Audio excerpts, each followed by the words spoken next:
Vous êtes de cœur avec nous pour suivre l'actualité. Vous faites très bien. En voici les menus. La rentrée académique 2021-2022 fixée au 5 janvier de l'année prochaine et les frais d'inscription est arrêté à $10 américains pour toutes les institutions universitaires sur l'ensemble du territoire national. L'annonce est du ministre de l'Enseignement supérieur et universitaire Moïse Nzangi. Les détails tout à l'heure. La liberté provisoire accordée à Vital Kamerhe n'a pas fait que des erreurs. Les réactions des politiques, des acteurs de la société civile et de la population sont divergentes à ce sujet. Pour Maître Fataki, avocat au barreau de Kinshasa-Gombe, la Cour de cassation n'a fait que respecter l'article 47 alinéa 5 qui lui octroie le pouvoir d'accorder une mise en liberté provisoire une fois que la demande est formulée. Les travaux lancés dans le cadre de l'opération Zéro Trou au quartier GB dans la commune de Kitambo prennent de la vitesse au grand bonheur des habitants du coin. Les Kinois interrogés invitent les gouvernements Lukonde à maintenir ce rythme pour son achèvement.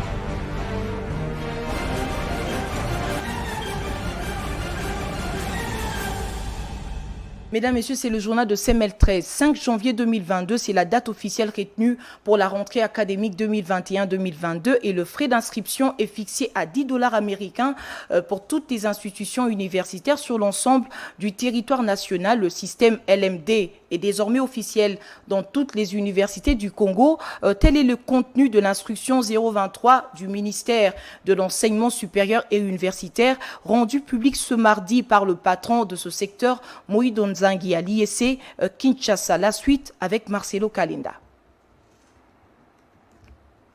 Les mâchoires des létaux se resserrent de plus en plus à l'enseignement supérieur et universitaire. Des nouvelles directives ont été données aux chefs d'établissement de l'ESU par le ministre de ce secteur lors de la cérémonie officielle de la présentation de l'instruction académique 023 tenue à l'Institut supérieur de commerce de Kinshasa. Au seuil de ce document de 249 directives, Moïse Nzangi endurcit les règles du jeu issues des résolutions des États généraux de l'enseignement supérieur et universitaire, dont l'officialisation du système LMD jusqu'en première licence, l'identification spontanée de chaque étudiant afin de lui octroyer la carte pour accéder dans le transport académien.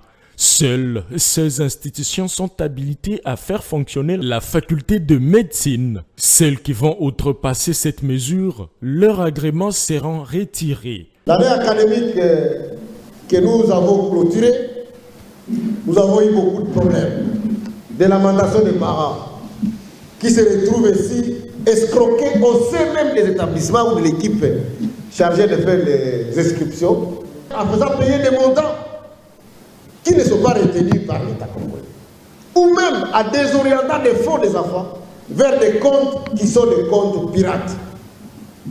Donc c'est pour ça que notre ministère, à travers les services de doléances que nous avons créés, va afficher à l'entrée de chaque établissement les montants prévus pour les inscriptions. Et le montant est de $10, pas plus. L'observation stricte de ces mesures ne pourra-t-elle pas ouvrir une brèche au redressement du système éducatif congolais? L'ouverture de l'année académique 2021-2022 est fixée au 5 janvier 2022 prochain et la liste des institutions autorisées à fonctionner en RDC sera publiée dans quelques heures. Dossier judiciaire à présent, la procédure de mise en liberté provisoire de l'autorité morale de l'Union pour la nation congolaise Vital Kamerhe n'a énervé aucun article d'une quelconque loi de la République. La Cour de cassation n'a fait que respecter l'article 47 alinéa 5 qui lui octroie le pouvoir d'accorder une mise en liberté provisoire une fois que la demande est formulée. C'est la réaction de Maître Fataki, avocat au barreau de Kinshasa-Gombe, au propos de Georges Kapiamba de l'ONG ACAJ, qui considère que l'État de droit a signé son arrêt de mort avec ce qu'il qualifie de scandale judiciaire. Maître Fataki est au micro de Nonon Kourou. Regardez. Que dit la loi? Je suis sur pied de l'article 47 alinéa 5 de la loi relative, la loi organique bien sûr, relative à la procédure devant la Cour de cassation. Et l'essentialité, la substance de cette disposition voudrait que toute personne placée en détention préventive soit encore dont l'arrestation a été ordonnée par une décision judiciaire, que ce soit au premier degré ou au second degré, au degré d'appel, et que cette personne, s'il se trouverait devant le juge de cassation, sur base de la procédure de pourvoi en cassation, cette personne, la loi lui donne la possibilité de formuler une requête tendant à l'obtention de la liberté provisoire. Et la requête doit être suffisamment motivée. Les cas d'espèce, Kamere était condamné au premier degré, sa condamnation a été confirmée au degré d'appel. Mais hélas, sous les RP 17-0D, Kamere a fait pourvu en cassation. Il s'est pourvu en cassation en respectant les délais, que ce soit pour acter pourvoi en cassation, que ce soit pour déposer sa requête confirmative de pourvoi en cassation. Il a respecté. Et le juge doit statuer au fond. La finalité, ça serait de casser la décision avec ou sans renvoi. Mais en attendant, Kamere a formulé une demande de liberté provisoire, ayant comme motivation sa santé. La précarité de santé de Vital Kamere n'est pas à démontrer pour dire que la justice venait de rendre une décision piètre, une parodie de décision. Il a dit que ça serait scandaleux. C'est un scandale judiciaire, mais il tire ça d'où? Il tire ça d'où? Sur base, au nom de quel principe de droit? Il a évoqué quelle jurisprudence? En commençant par la loi d'abord. Ce n'est plus à dire. La liberté provisoire accordée à Vital Kamere, ex-directeur de cabinet du président Félix Tshisekedi Tshilombo, est commentée de diverses manières à Kinshasa et dans d'autres provinces du pays. Depuis cette annonce, plusieurs acteurs politiques ont inondé la toile dans la soirée de lundi à mardi et chacun y va selon ses sensibilités. Tanya Mouboadi et Chansari Yamba ont prélevé la température côté population quinoise ce 7 décembre où cette liberté provisoire dont bénéficie l'autorité morale de l'UNC fait plutôt mouche. Une pluie de réactions tombe de partout à Kinshasa au sujet de la libération de l'ancien directeur de cabinet du président Félix-Antoine Tshisekedi Tshilombo, Vital Kamere. Pour certains politiques, cette libération n'est pas conforme à l'état de droit. Noël Chani, candidat malheureux à la présidentielle de 2018, tweet en ce mot. Si Vital Kamere sort de la prison sans avoir purgé sa peine conformément à la loi, alors la République démocratique du Congo est mal partie sous la présidence de Félix Tshisekedi. L'état de droit, la lutte contre la corruption et les détournements de fonds publics deviennent des slogans creux et sans signification. Pour Georges Kapiamba, président de l'association d'accès à la justice ACAJ, en accordant la liberté provisoire à Vital Kamere, pourtant saisi comme juridiction de contrôle de conformité de la décision d'appel à la loi, la Cour de cassation a créé un scandale judiciaire. Si les uns sont contre cette libération de Vital Kamere, sa famille politique, l'UNC, trouve satisfaction. En l'occurrence, l'ancien secrétaire général de cette partie, Mayo Baudouin Mambeke, se réjouit à travers son compte Twitter. Les membres de l'INC avons le droit légitime de nous réjouir de la libération conditionnelle de notre président national Vital Kamere. L'obligation de rendre gloire à Dieu et de féliciter la Cour de cassation pour son humanisme, appelant des collègues de l'Union sacrée à durcir le bloc derrière les chefs de l'État. Par ailleurs, Jean-Claude Katende, président de l'ONG Azado, écrit: la liberté provisoire accordée à M. Vital Kamere est conforme aux lois de la République. Fin de citation. Dans cette série de réactions, quelques Quinois se disent non satisfaits de cette nouvelle. La liberté provisoire il y a Ibimbongo, il y a peuple, on va construire bien à un privé. Donc, on va continuer à souffrir. Bon, on va continuer à Kingasani. On va Thompson à 200 francs par jour. Il y a 1 million de millions à continuer dans le kaka. Selon procédure, ndenge zalaki, azaki muto déjà basi ba condamné qui tant na yo fallait asala na prison. Toza surpris toyoka la 2021 awa kala mingi te awa o ba libéré. Donc, nana libéré ezali justice na biso ya mboka ou bien un individu. Et biso ba congolais tout le monde en réalité mboka ndenge mboka ekende vraiment ezamawa. Mais pour celui-ci... Pour moi, pour l'instant, je n'ai pas vraiment un mot à condamner sur ce point-là. Parce qu'il a été libéré provisoirement. L'ancien président de la Chambre basse du Parlement, Vital Kamerhe, a bénéficié d'une liberté provisoire ce lundi 6 décembre. Ce dernier a été condamné à 20 ans de prison ferme par le tribunal des grandes instances de Kinshasa-Gombe pour détournement de fonds destinés dans le cadre de la gestion du programme d'urgence de 100 jours, le blanchiment de capitaux et la corruption.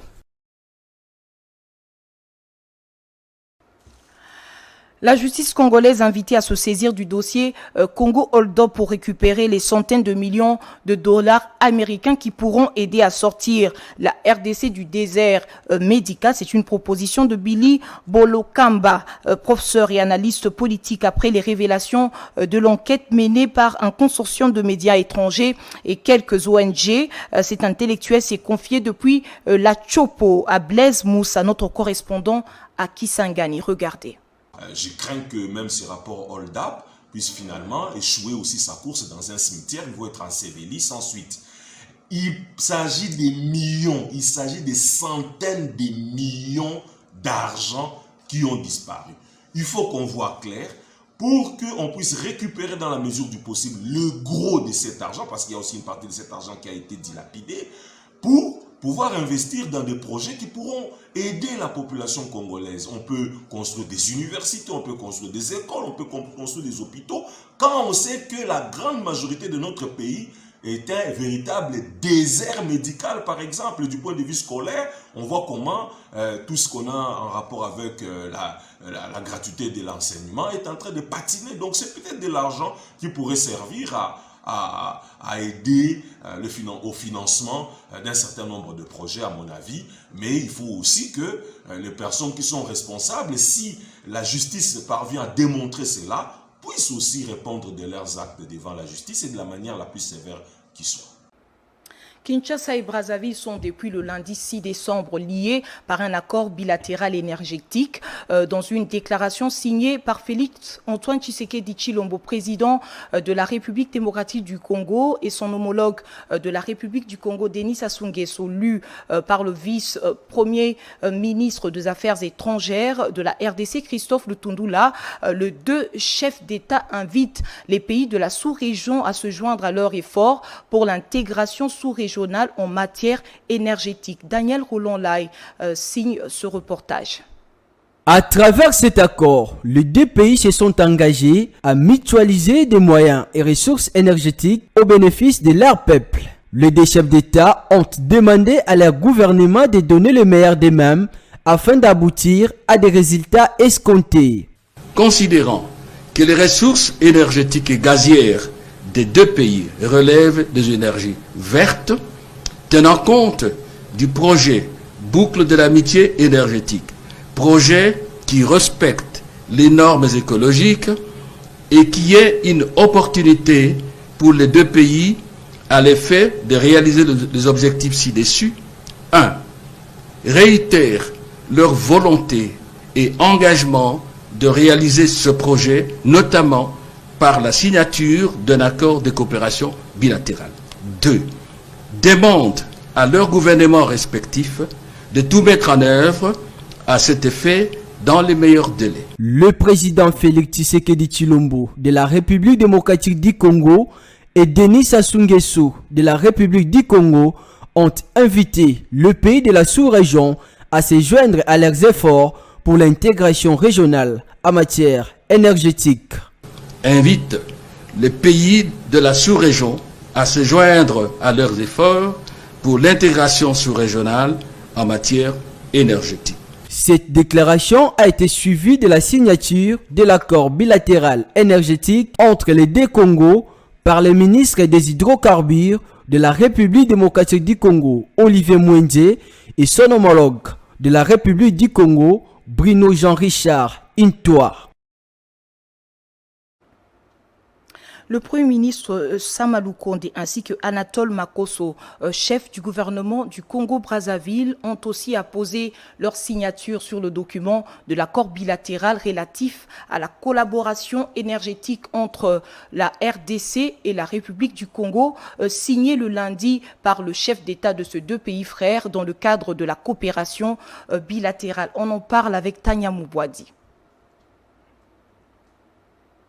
Dans le cadre de la coopération bilatérale entre la RDC et la République du Congo, le Premier ministre Jean-Michel Sama Lukonde a accompagné lundi dernier la rencontre de deux chefs d'État de ces deux Congos, Félix Antoine Tshisekedi Tshilombo et Denis Sassou Nguesso, pour cette fois-ci la signature officielle de la déclaration énergétique entre la RDC et la République du Congo. Dès sa descente d'un canot rapide, Jean-Michel Sama Lukonde a été accueilli par son homologue Anatole Makosso. Les deux premiers ministres ont apposé leur signature sur le document de l'accord signé précédemment de façon officielle par le chef d'État des pays frères. Ensemble, ils ont brossé plusieurs domaines de la vie socio-économique de ces deux pays voisins. Ici, nous avons d'abord parlé de ce besoin de coopération accrue entre nos deux pays. Nous faisons face aux mêmes problèmes.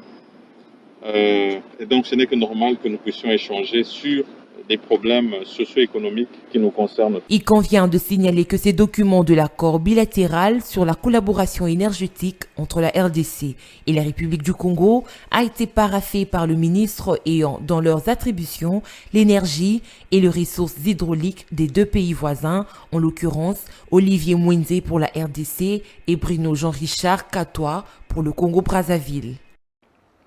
Prenons aussi ces interrogations. Le président de la République peut-il signer une lettre pour saisir les autres chefs d'institution de la République? Et aussi, existe-t-il une disposition légale qui interdit au chef de l'État d'apposer sa signature sur une lettre administrative? Concernant la première question, Maître Platini Mbadou, avocat près la Cour d'appel du Congo central et spécialiste du droit administratif, estime que pour raison de protection de la signature du président de la République, il revient toujours à son directeur de cabinet de signer une lettre administrative. Il est au micro de François Lokola. Sur la question de la saisine du chef de l'État auprès des autres institutions. Aujourd'hui, avec le système d'Internet, le chef de l'État, c'est une institution. Les chefs de l'État doivent être protégés. Même la signature du chef de l'État ou les annotations du chef de l'État doivent être gardées minutieusement. C'est pour cela que vous allez constater avec moi, même sur les ordonnances ou sur des autres documents, c'est toujours le directeur du cabinet qui signe à la place.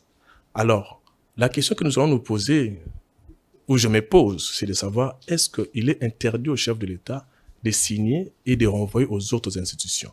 À mon humble avis, il n'y a pas une interdiction formelle par rapport à cela, mais plutôt au nom de la protection du chef de l'État, de la signature, parce que ça peut être imité par tout le monde, de la protection des chefs de l'État, on ne devait pas vraiment laisser la signature du chef de l'État sillonner à la place publique avec sa propre signature. Pour moi, c'est une faute. C'est une faute. On devait plutôt laisser au directeur du cabinet de signer et de renvoyer. Parce qu'aujourd'hui, même les documents qu'on envoie au Sénat ou à l'Assemblée nationale, aussitôt envoyés, après quelques minutes, nous le voyons sur le net. Imagine maintenant si on imitait la signature du chef de l'État. Le chef de l'État, c'est une institution. Nous devons protéger le chef de l'État. Alors, sur le plan de la coutume qui protège cette aura du chef de l'État, je crois que c'est une faute. On ne devait pas le faire comme ça. Maître Maj Kisimba Ngoyi a reçu le lundi dans son bureau une délégation de l'Association nationale de Kwado du Congo, conduite par son président national qui est venu lui faire part des difficultés qu'ils éprouvent dans l'exercice de leur travail. Le détail dans ce reportage de Constance Chimanga.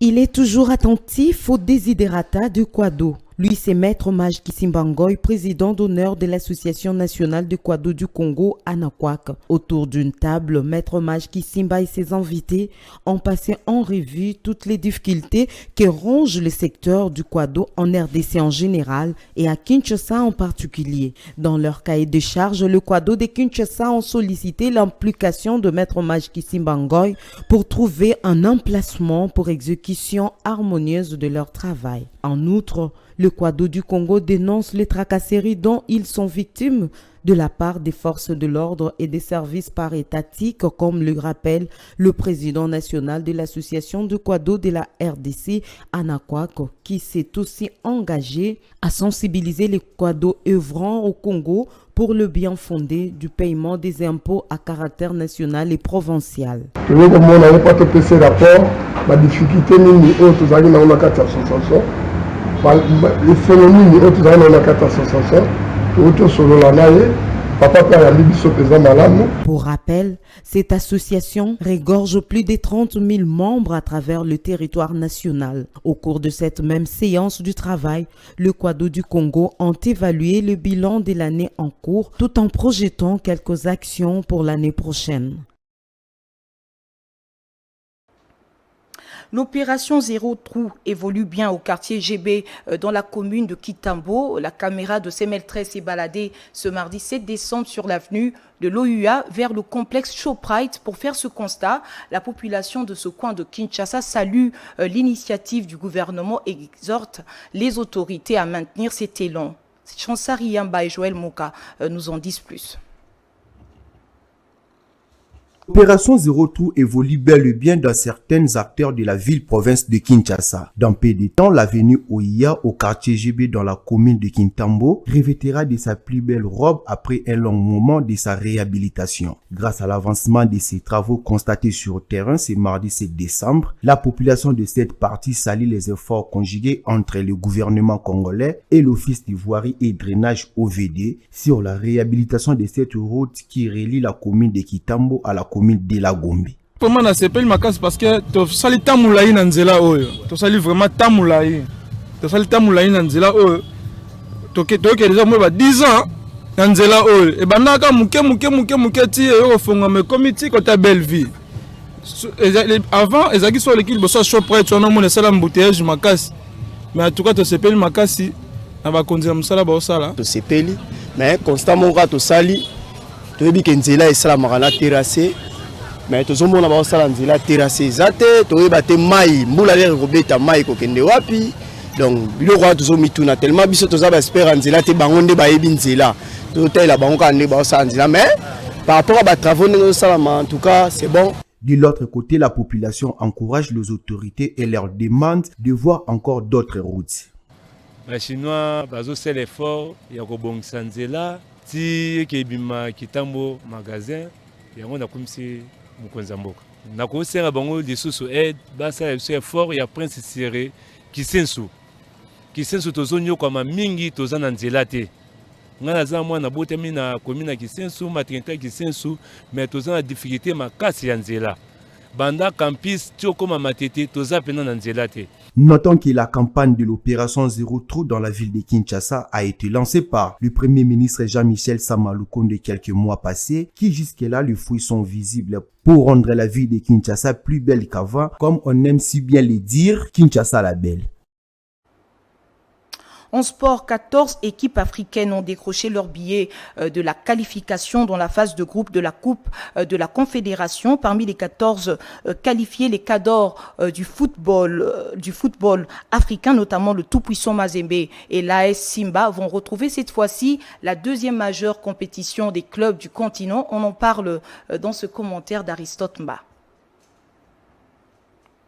Qualifiés dans la phase des groupes de la C2 des interclubs de la CAF, 16 clubs africains joueront cette deuxième majeure compétition du continent. Parmi ces équipes, les habitués de la Ligue des Champions, notamment le tout-puissant Mazembe et l'AS Simba de la Tanzanie, seront dans la même compétition avec le promu de l'Union sportive de la Gendarmerie nationale nigérienne qui a écarté les derniers Clémoti Mapembe au dernier carré et l'AS Otoyo de Brazzaville, vainqueur de Gor Mahia du Kenya. Sur les 14 qualifiés, l'hégémonie maghrébine s'est fait sentir avec 6 représentants, notamment la jeunesse sportive de Saoura d'Algérie, le club sportif Faxien de la Tunisie, Al-Ali Tripoli, le Pyramide FC tombeur de l'Est Maniema Union, Al-Masri d'Égypte et la Renaissance sportive de Berkane. Un grand retour de la SEC Mimosa d'Abidjan après avoir obtenu sa qualification face aux Angolais d'Interclubé sur la note de 2-0. Signalons que la liste de qualifiés n'est pas encore complète, en attendant le match retour de la jeunesse sportive de Kabylie contre Royal Leopard et les Nimba du Nigeria contre Al-Ittihad d'Alexandrie. La FECOFA ne sera plus au contrôle de sa gestion financière. C'est ce qui ressort de la réunion tripartite FIFA, CAF et FECOFA qui a eu lieu la semaine passée au Caire en Égypte. Pour le secrétaire général ad intérim de la Fédération congolaise de football, association belge Citoatala, la Confédération africaine de football n'a pas complètement retiré la gestion financière à la FECOFA, mais il s'agit plutôt d'une mesure d'accompagnement de la CAF pour éviter la mégestion financière. Il a dit lors d'un entretien téléphonique avec Daniel Roland-Lai. Et on a arrêté une feuille de route commune, FIFA, CAF, FECOFA. Des réformes vont être menées de sorte à doter la FECOFA d'une réglementation qui consacre la bonne gouvernance sur tous les plans administratifs, sur les plans financiers, sur les plans techniques. Et il y a accompagnement et non mise sous titre. Retirer la gestion financière, c'est trop dire. Parmi les mesures qui ont été prises, il y aura nomination d'un expert financier qui va accompagner la FECOFA par rapport aux anomalies constatées sur le plan de la gestion financière. C'est un accompagnement et non un retrait de la gestion financière. Ça a dû être le cas. Vous savez, quand la FIFA et la CAF envoient l'argent dans des directives que nous suivons, il y a des audits réguliers. C'est comme un auditeur interne. Mais, cher ami, quand l'État congolais met à la disposition de la FECOFA des moyens financiers pour la prise en charge de l'équipe nationale, comment voulez-vous qu'un expert de la FIFA puisse gérer ces fonds? On boucle déjà ce journal. Passons au rappel de titres. La rentrée académique 2021-2022 fixée au 5 janvier de l'année prochaine et les frais d'inscription est arrêté à $10 américains pour toutes les institutions universitaires sur l'ensemble du territoire national. L'annonce est du ministre de l'Enseignement supérieur et universitaire, Mohindo Zang. La liberté provisoire accordée à Vital Kamerhe n'a pas fait que des erreurs. Les réactions des politiques, des acteurs de la société civile et de la population sont divergentes à ce sujet. Pour Maître Fataki, avocat au barreau de Kinshasa-Gombe, la Cour de cassation n'a fait que respecter l'article 47, alinéa 5, qui lui octroie le pouvoir d'accorder une mise en liberté provisoire une fois que la demande est formulée. Les travaux lancés dans le cadre de l'opération Zéro Trou au quartier GB dans la commune de Kintambo prennent de la vitesse au grand bonheur des habitants du coin. Dans le reportage que vous avez suivi dans le développement de ce journal, les Kinois ont invité le gouvernement Condé à maintenir ce rythme.